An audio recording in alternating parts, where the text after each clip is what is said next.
teyitamu masasi ddala.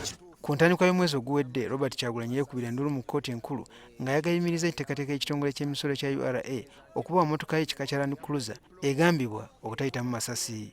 Ekitongole ky'emisolo kyali kyagala kuddamu kwekenneenya mmotoka eno oba yasasula emisolo egyetaagisa, naddala nga nnyiniyo bwe yayogedde nti egwa mu kiti ekyezo ezitayitamu masasi. Kyagulanyi mu kwekubira endulu mu kkooti yategeeza nga kino bwe kyali okulinyirira eddembe lye ery'okuba n'ebintu ebibye. URA nga kati ekkiriziddwa okubawa emmotoka eno okuddamu okwetegereza emisolo gye yasasula, yategeeza ng'ekigendererwa kyabwe bwe kyali okuzuula akawonvu n'akagga ku bikwatagana ku mmotoka eno naddala mu nsasula y'emisolo. Bano era baategeeza nga baali baagala okumanya oba Kyagulanyi yali afunye olukusa olwetaagisa olw'emisoso n'ekika ky'emmotoka gye yali afunye. Bwe batyo bawandiikira Kyagulanyi ebbaluwa nga 21 omwezi ogwokubiri ku bikwatagana n'emmotoka eno.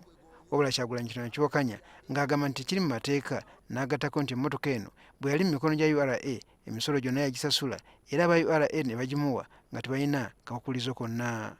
Bw'atyo ensonga yasalawo zitwala mu kkooti enkulu ng'agamba nti birimu ebyobufuzi, n'asaba kkooti yebeemujuna. Wabula Omulamuzi Eammanuel Baguma mu nsalawo ye gy'aweereza bannamateeka b'enjuyi zombi ku mutimbagano ategeezeza ng'ensonga za Kyagulanyi bwe zitamumatiza era bw'atyo okusaba kwe n'akugoba. Kyagulanyi yali yejjuluddemu katono ng'agamba nti emmotoka eno bw'eba nga yakuddamu kwekenneenyezebwa ku by'emisolo kikolewe mu maka ge magere so si ku URA, ekintu ab'emisolo kye baawakanya. Kinajjukira nti amyuka kaliisoliiso wa gavumenti naye yavaayo n'ategeeza gye buvuddeko nga bwe baali balinze Kyagulanyi okwanja mmotoka eno ng'etteeka erikwatagana ku by'obugagga bwe liragira. Bannamateeka ba Kyagulanyi bategeeza nga bwe bakyekenneenya ensonga zino.